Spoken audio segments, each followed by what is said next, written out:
Hey, good morning. My name is Isaac. I use he, him pronouns. Glad that you're here this morning. Glad that those of you online are with us this morning as well. I want to invite you to stand if you're comfortable and join us in singing this song.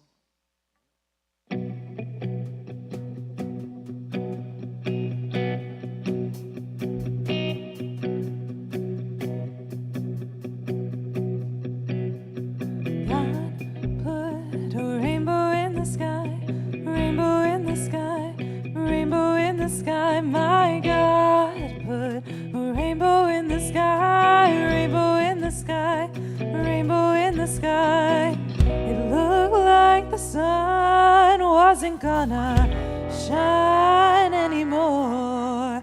Oh, but God, He put a rainbow in the sky. God should know.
Jordan's deep and the Jordan's wide. He will lead his children to the other side. 'Cause my God, He put a rainbow in the sky.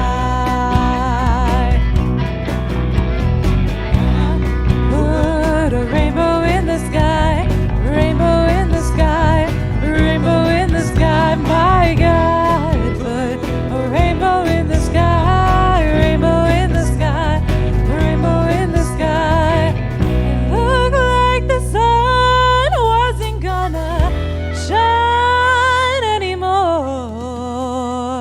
I'm talking about when the sky is dark and your head is low and you lost your hope.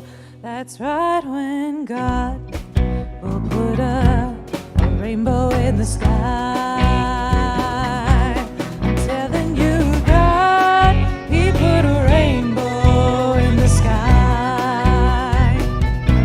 I'm saying that God put a rainbow in the sky.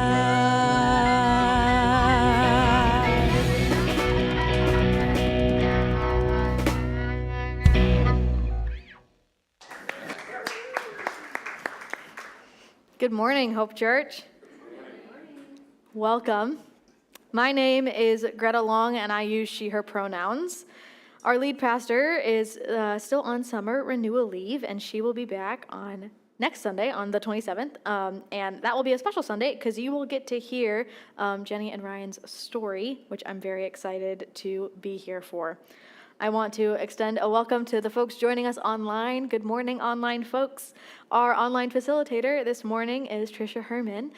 So feel free to engage with her, ask all the questions, be nice about comments around my sermon. Thanks. If you are newer here, we'd love to meet you and help you get connected. You can communicate with us via these paper connection cards. Feel free to fill out information, contact, and if you have prayer requests or other details, you can put those on the back. If you also would like to, you can use the Be Hope Church app to check in, watch messages from the past, give electronically, and connect with different groups. And this is also the space where you can sign up for VBS. You can sign up as a participant or as a volunteer. This year's theme is Quest VBS, the Quest for God's Ultimate Team. Sign up, you can follow that QR code. It'll be the first week of August from 6 to 8 p.m. each night. We will officially welcome our new Multiplying Hope pastor, Sophie, and her spouse, Kim, on August 3rd. We want to shower them with welcome cards, and if you'd like to include a welcome gift card in there as well, that would be appreciated. And as I said earlier, next Sunday, you'll get to hear Jenny and Ryan's story. As we prepare our hearts and minds for worship, let us read our prayer statement together. Dear God, as Hope Church, we pray that this is a place where absolutely everyone experiences God's love. We are a place of theological thought and conversation, and we are a community learning to live Christ-centered lives. Amen.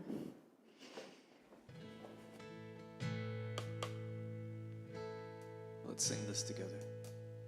Come all you hungry, let the thirsty come and fill their cup. Find yourself in Him, for His burden is an easy one. Come all you bitter, let the angry lay down their guns. Find yourself again, for His burden is an easy one.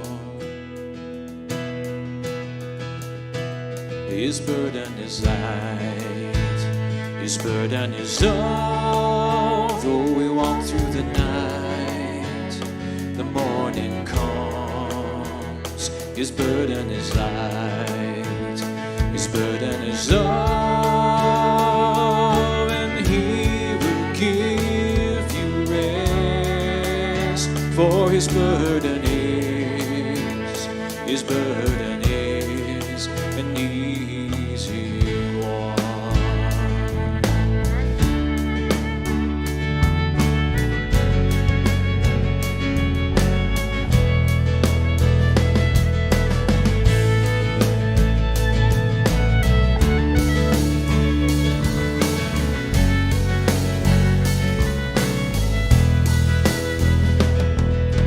Come all you tired, let your bodies be lifted up and be transformed, my friend, for His burden is an easy one. Well, His burden is light, His burden is all. Though we walk through the night, the morning comes.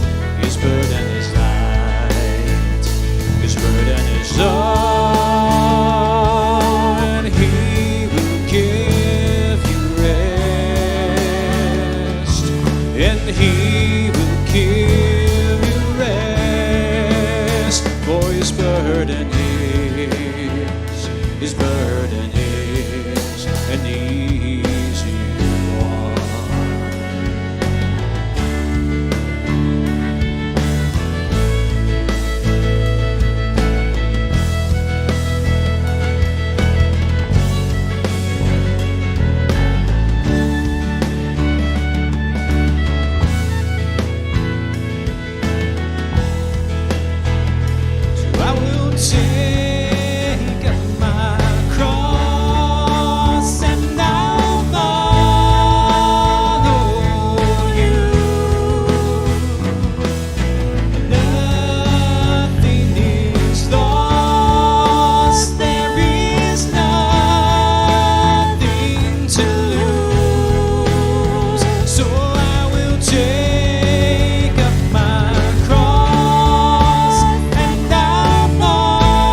burden is light, His burden is love. Though we walk through the night, the morning comes.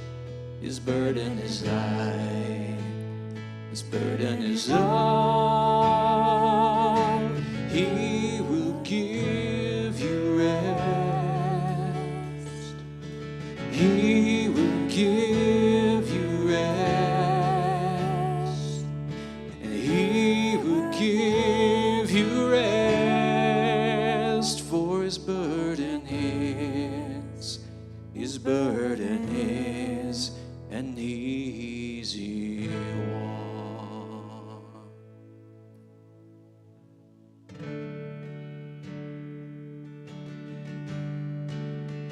And I wanna be where my feet are. I wanna breathe the life around me. I wanna listen as my heart beats right on time. I wanna be where my feet are. I chase my worries, I flee my sorrows, but what you give me is now. So take my burdens and my tomorrows. I wanna be where my feet are.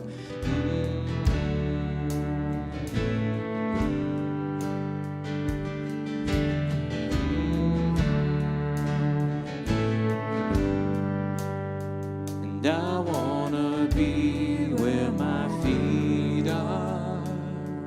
I wanna breathe the life around me. I wanna listen as my heart beats right on time. I wanna be where my feet are.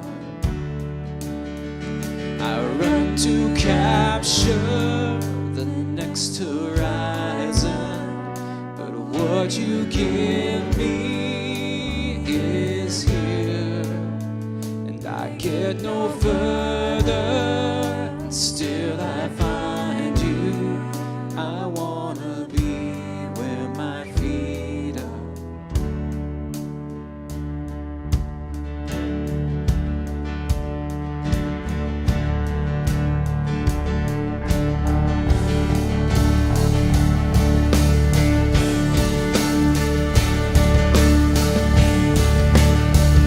I wanna be where my feet are. I wanna be where my feet are. I wanna be where my feet are.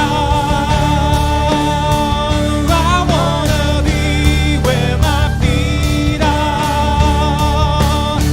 The ground below me is how you hold me. Well, I wanna be where my feet are. Ground below me is how you hold me. I wanna be where my feet are. The ground below me is how you hold me. I wanna be where my feet are. I wanna be where my feet are. We wanna be where our feet are. We wanna be where our feet are. And we wanna be where our feet are. One more time. We wanna be where our feet are.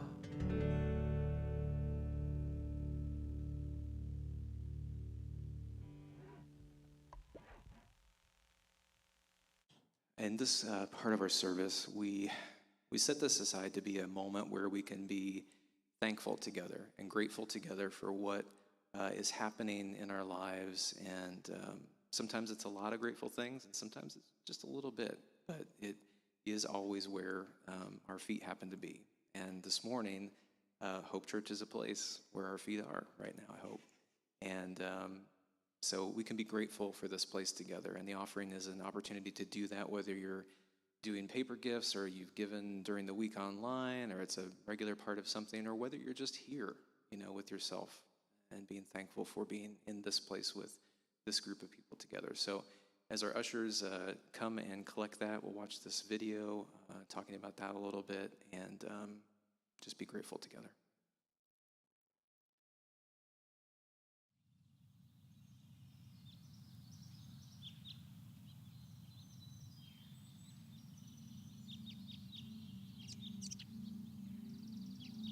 God of friendship, I come to know your love and care through the embodied presence of others.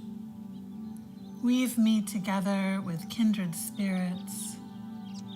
Knit me more closely with friends of the soul. Cultivate in me a kinship with humanity, so that I recognize my struggles and joys in others. In my loneliness, reveal to me this communion, and may I be a solace to others who ache for connection. Transform me through conversation and loving presence. Help me to see how I am part of a great circle of pilgrims, witnesses, ancestors, and mystics who guide me to true connection with you. Gather me into your great wide heart, so I might discover I am never separate, but always held in love.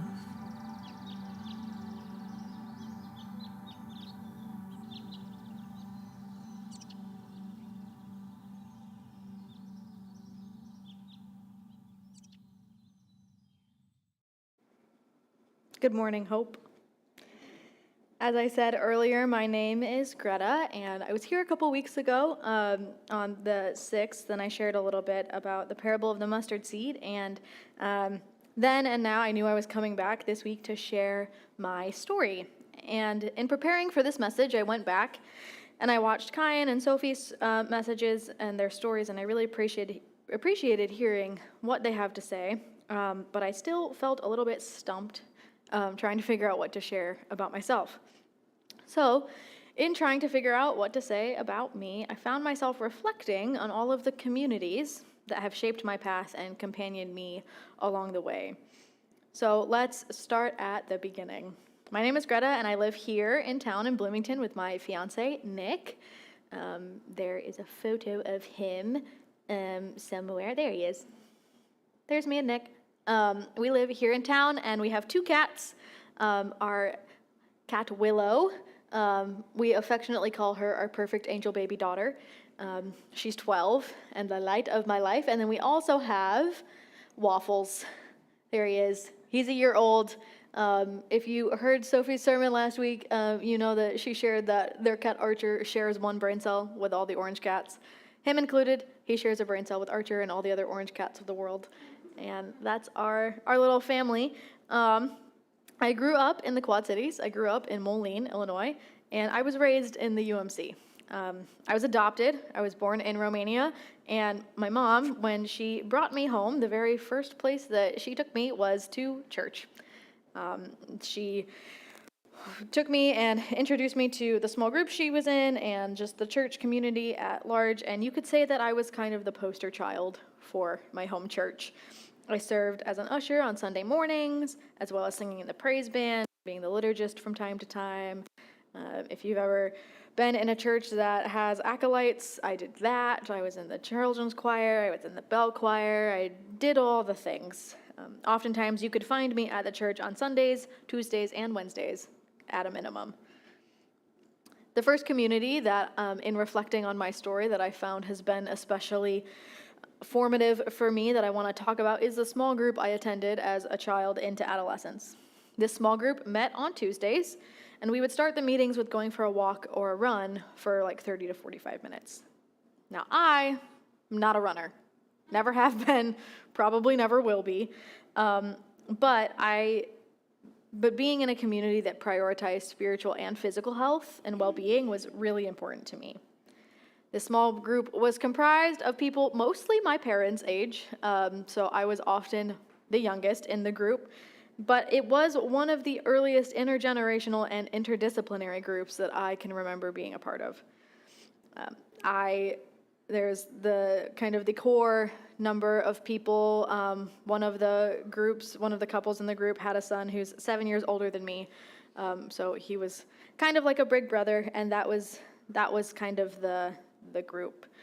We would go for a walk or run, and then in the summer months, we would meet at a park, and everyone would bring their dinner, and we would picnic and do a little devotion. And in the colder months, we would still go for a walk or a run around downtown Moline, and then we would go back to the church, and someone would have cooked in the group. Someone brought a soup or baked potatoes or some type of meal, and we would gather over dinner and talk about either a book study that we were doing, a video study, or sometimes just reading through different books of the Bible collectively. Not all of the members of this group came to our church. Not all of them were Methodist. And I was always fascinated learning about how my religious education compared to others. We had people who were Catholic who would come and share their perspectives and experiences. Oftentimes we had newer members of the church coming from other countries that would come and share about their experiences. And this small group is truly an extension of my family, and I love them very dearly. They were my church family growing up, and they've supported me in countless ways. Like I said, at my home church, I was very involved in youth group, serving in multiple ways. And I remember being in high school, going on mission trips, learning all the things, and getting to a point where I kind of felt like I was hitting a wall. I kind of felt like I wasn't really learning new things. The kind of stories and messages and lessons that were being taught felt very familiar to me. I wasn't gaining anything new out of them. And so after high school, I moved here to Bloomington, and I started at ISU as a music therapy major. Now, if you're familiar with ISU, you know Welcome Week is a whole big ordeal. And I remember coming to campus and thinking, I've heard that college campus ministry is kind of just like youth group for college kids. I've done that before. Maybe I don't really feel like I need to go to church. Maybe I'm secretly not Methodist. Obviously, you can tell that didn't go the way I thought. Maybe I'm not Methodist. Maybe I want to go do something else. And so I kind of played musical chairs, like campus ministry musical chairs. I toured all of them and tried to see what they had to offer. And I remember sitting outside at a campus ministry, and I'm not going to say which one, but I was sitting on the curb. I had gone through the line, gotten food, and there were a bunch of picnic tables, and every picnic table had a group of people already sitting at it. And it looked a lot like my high school cafeteria. And I said, I'm just going to sit over here and see if anyone comes and talks to me, because I don't know any of these people. And I sat on the curb, and I was eating my hot dog or burger or whatever, and I remember this little toddler, this little girl, coming up to me just bringing me rocks. She would just bring me a rock and then walk away and then come back and bring me another rock. And I think I sat on that curb for maybe 20, 30 minutes collecting rocks, and no one came and talked to me. Not a single person. And I said to myself, if this is a campus ministry who's actively trying to recruit new students and no one's talking to me, I don't really think I want to be here. So I was trying to figure out, do I just go back to my dorm? Do I go walk around the quad? What do I do now? And I hear live music coming from somewhere. And I was like, wait a minute. That sounds like a real actual live band, not just like a speaker that's been hooked up. So I start walking, trying to follow this music. And as I'm walking down School Street towards the library, I see the band. I see a stage. And then I see a human running towards me. I know now her name is Hope. She's a very dear friend of mine. Running towards me saying, hi, do you want free food? We have food. Do you want to come get food? And I said, yeah, I do. Sure. So she walks me to more food, and she's asking me questions about myself. Where are you from? What's your name? What's your major? And I share that I'm a music therapy major, and she says, oh my gosh, what instruments do you play? So I start listing all the instruments that I know how to play, and she said, you need to meet my friend Jordan. And I said, okay, I don't know who Jordan is, but sure. She introduces me to Jordan, who happens to be the worship director at Merge, the campus ministry. And she quickly said, Jordy, this is Greta, and she can play guitar and piano, and she sings, and you should put her in the band. And I started talking with Jordan. I realized that he likes the same 3 things that I like, which is coffee, music, and cats. And I said, we're going to be best friends. Very quickly, Merge was surrounded by people who wanted to talk to me, who made me feel very at home, who made me feel involved and included, and I started going right away. And a few weeks in, I went to the freshman small group. I met Nick. The rest is history. I went on spring break with Habitat for Humanity. I was in charge of the 24/7 prayer room. I was on leadership team and eventually the exec team. Merge offered me spaces of theological and personal growth that I didn't know I was capable of. Merge made it easy for me to ask hard questions and receive answers that I necessarily didn't want to hear, but I know that I needed to. A couple weeks ago, if you were here for Kyan's message, you heard Kyan share about exploration, and the first service didn't get to hear this because I kind of forgot about doing this, but I was talking with Nick George in the back, because Nick and Ryan are both Merge alum, and we were talking about our experiences with exploration, and I know Kyan had a pretty crazy exploration travel story, and if you want to hear a crazier one, talk to me or Nick after the service. But we talked about how everyone at exploration has this kind of like, whoa moment, right? It's not necessarily an aha, but it's some big revelation. And I knew I went to exploration with some Merge folk, knowing that I was called to ministry, but that space offered me more personal reflection than I was expecting. Merge is also where I got connected to working at East Bay Camp. My first summer of college, summer of 2018, I was a counselor out at East Bay, and that was a space where I not only got to participate in community that was formative for me, but I got to help create it. That summer at East Bay, I got to counsel the inaugural hammock camp. It's pretty great. We slept in hammocks all week. And that week, there were 2 different campers that I remember very vividly. One was a young girl who we were sleeping outside in hammocks, and it's completely dark. And I remember our eyes are closed, and I'm like praying, like, please just let these kids sleep. Like, we had ended up back in the cabin every other night before because we heard animals, and they got scared, and then I got scared, and the cabin was safer. So first night in the hammocks outside overnight, and I was like, let's just let everyone sleep. And I remember this little voice saying, hey guys. I said, yeah, insert name here, I don't remember her name. What's up? And she said, I think I'm gay. And fostering a community where a child felt safe enough to share that story of herself with seemingly strangers. This was maybe Monday or Tuesday night. We hadn't even gotten to Thursday night worship where everyone cries. That was so special. I also remember that week sitting with a camper in the chapel. I had brought my guitar. We were just kind of lightly singing worship music after chapel had ended. And I was talking with a young boy who had lost his father the year before. And he is saying, I'm so angry. I don't think I believe in God anymore. And I said, that's understandable, and it's okay to be angry at God. But I said, have you ever laid in bed when it's completely dark and you do the thing where you try and look at your hand? And you can maybe kind of see an outline of your hand, but you can't really because it's pitch black. But you know your hand is there because it's connected to your body. Like, you can feel it, you just can't see it. That's God. Sometimes stuff is so dark in our life that we can't necessarily see that God's there, but we can feel that God is still connected to us. Had I not been at Merge, had I not been raised by that small group, cultivated, kind of steeped in knowledge by the communities thus far, I wouldn't have been able to share that knowledge that God gave me to share with other kids.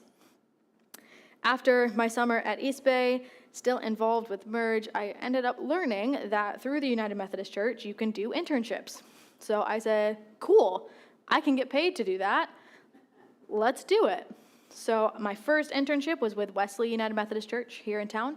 I did a whole host of things, writing liturgy, sharing messages.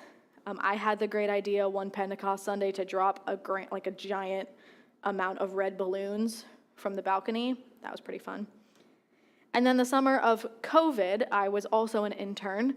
And if you have small kids and you were in the area or you just really love camp, we created Camp in a Box. And so if you ever received a Camp in a Box from East Bay Camp, that was me. I also did half of my internship at Merge, fundraising, calling churches, painting the basement, doing a lot of service projects. Merge provided me with space to lead and grow and learn, and I ended up changing my major to psychology. Very early on in my freshman year, and every year, Merge would have a student counselor come and talk to us about the importance of mental health. And I remember being a freshman and sitting and hearing this counselor talk and saying, I didn't think it was okay for me to go to counseling, and I think maybe I should give it a shot. And that led me to going to therapy, which changed my life, but then also led me to follow the path of mental health in churches and wanting to pursue a career that bridges the gap between the church and the mental health world. Now, if you've met Roxy or Jordan from Merge, they're delightful, and they have this way of telling you that you're called to ministry without telling you that you're called to ministry. Remember, they called me into my office, and they just said, hey, how much have you thought about church? And I said, a lot. And they said, in not so many words, we think you're called to ministry. We think you should go to seminary. And I was like, oh, okay. What does that mean? When I was at Merge, Roxy was getting her Master of Divinity at Garrett Evangelical Theological Seminary, and she would come back with these nuggets of wisdom and bring them into service, into her messages, and I was fascinated. She was learning so much. That was kind of the little voice at the end of high school me that was saying, this is the kind of knowledge and learning that you were looking for. And so I started researching Garrett, and I found that they offer a Master of Arts in Pastoral Care and Clinical Counseling, and I said, that sounds right up my alley. So I got to talk to Roxy a whole lot about what does Garrett do, what does it mean, what does it look like, and I went. And I had a time. I now have a degree in pastoral care and clinical counseling, and I'm using that degree paired with the process of being ordained in the UMC as a deacon to help bridge that gap between the church and the mental health world. My senior year of college, that September of 2020, I started working over in Pekin, Illinois at Grace United Methodist Church as the director of youth ministry. And you can ask past Greta why she thought that was a good idea, and I'm sure she has a good answer. But I would drive to and from Pekin from Evanston every single week for almost 3 years. So I would drive down Sunday morning or Saturday night, and I would stay here or stay in Pekin, and then I would work 12 hours, and then I would drive back to Evanston Sunday nights to go to class Monday morning. That community offered me knowledge and experience and growth in a myriad of different ways. I felt very supported by that church. I got to preach semi-regularly. We went on mission trips, organized events, and I got to have more of these one-on-one conversations with kids that were really, really transformative. I found myself in a number of different communities in grad school and in churches and things, but the community that I find myself in now is equally as formative. Sharing Sunday mornings with you all here at Hope and being involved with the Called Good young adult group through Wesley, UMC, are both spaces that I get to engage in the theological thought and conversation that we prioritize here at Hope. I was doing some mental math in between services, and I realized I started coming to Hope as a freshman in college, so it's been about 8 years.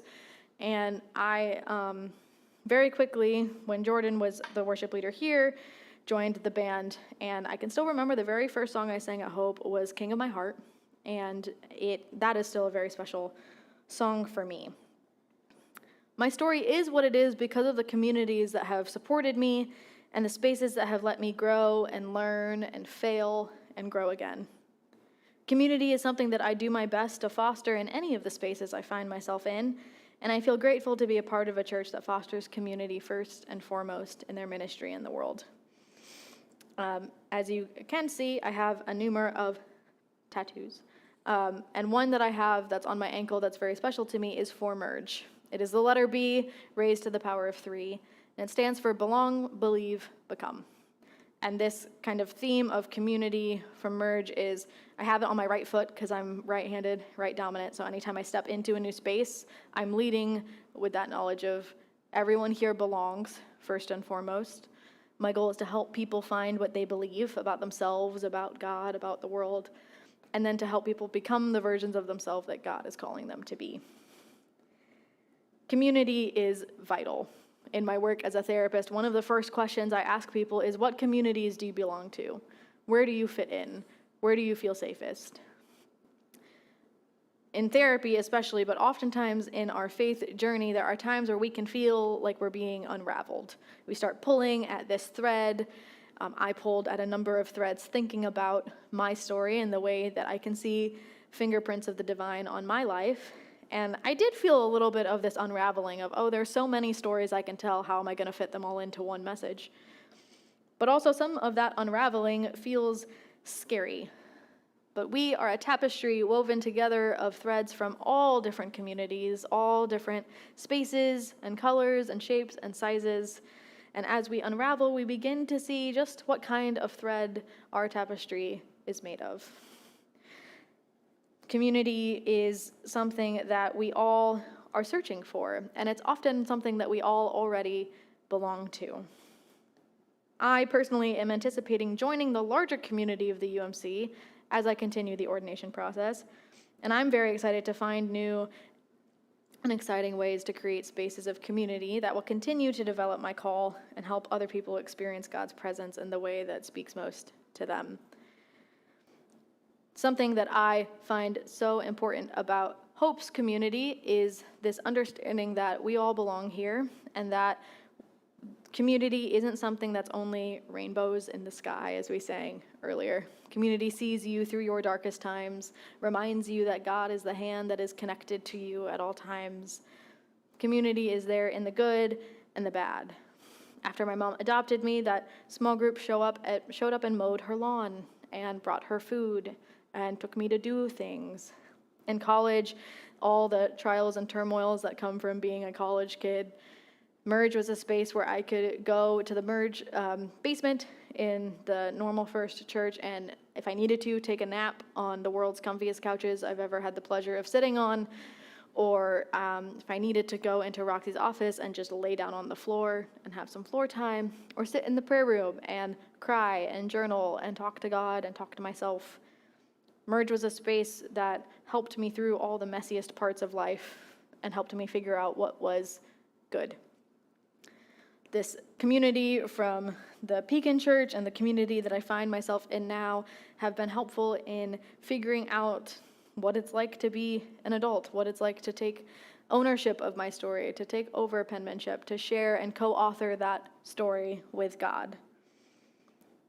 You all have communities. You all are surrounded by people who love you and value you and who are doing the work of gently holding up a mirror and saying, hey, I see you, and I love you, and you are welcome here. And I invite you all to think about the ways that your communities have shaped and molded and fostered who you are. I have accomplished quite a bit so far in my life, and I'm very proud of myself for that, but I also am constantly reminded that I would not be where I am if not for the communities that have brought me here. I am eternally grateful for the small group, for my home church, and the home church at large, for Merge, for Called Good, for Garrett, for the church in Pekin, for all of the spaces that have looked at me and said, hey, I believe in you and you can do this, even when I'm saying, are you sure? Because I'm not. Your story is worth being told. Your voice is needed. This community is greater and better and more compassionate and more filled with life because you are in it. And I want you to know that wherever you find community, that your presence is welcome and your absence is noted when you're gone. Let us pray. Gracious and loving God, we thank you for the gift of community, for the people you place in our lives who walk with us, who laugh and who cry with us, who challenge us and lift us when we fall. In community, you show us your presence in shared meals, quiet conversations, and bold acts of love. You bring us together, not in perfection, but in grace, in patience, and in the holy work of growing together. When we feel alone, remind us that we are never truly by ourselves. You are present through the hands and hearts of others. When we are strong, help us to carry those who are weary. And when we are weary, help us to receive care without shame. Bless the circles we gather in, our families, our churches, our neighborhoods. Help us to build spaces where all are welcome, where differences are honored, and where your spirit moves freely among us. Bind us together with cords of compassion so that we may reflect your kingdom on earth, a people united not by sameness, but by love. Amen.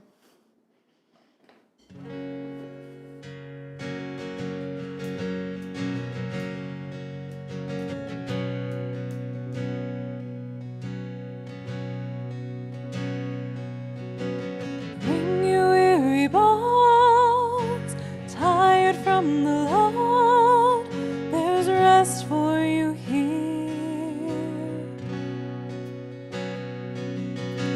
Bring your hurting heart that's been emptied and scarred.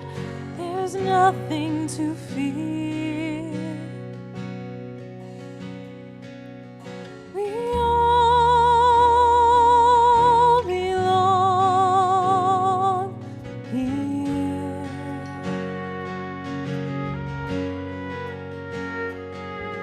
We all belong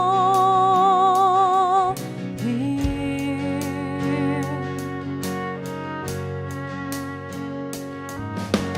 Bring your doubting mind, the fears you hide behind, but do not be ashamed. Bring your dirty hands and we will wash them again, but do not be ashamed. We all belong here.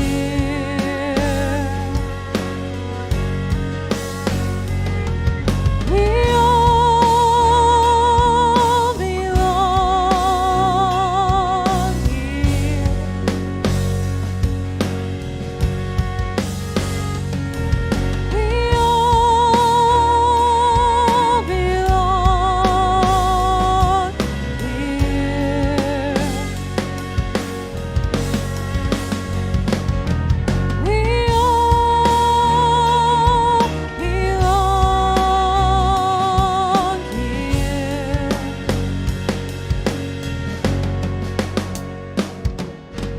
Bring your weary bones, tired from the load. There's rest for you here.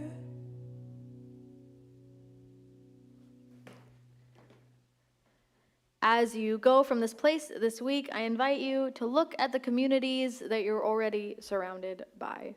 Look for the ways that you see the divine's fingerprints on your life, the ways in which the people you surround yourself have shaped who you are. If you're finding that the communities you're in aren't meeting all of your needs, or that you feel like you don't have a community that you can claim as your own, especially here at Hope, let someone know. As Sophie shared in her story, she knows that Hope is not a church that waits to get told what to do. Hope is a church that just does. If you're finding that Hope can meet a need in the communities that you find yourself in, let someone know, and we'll make it happen. This is a space where you belong, where you are seen, where you are known, and where you are loved. And I hope that as you go from this place, you can celebrate the communities that you're in, and you can invite new people to join your community as well. Go in peace. Amen.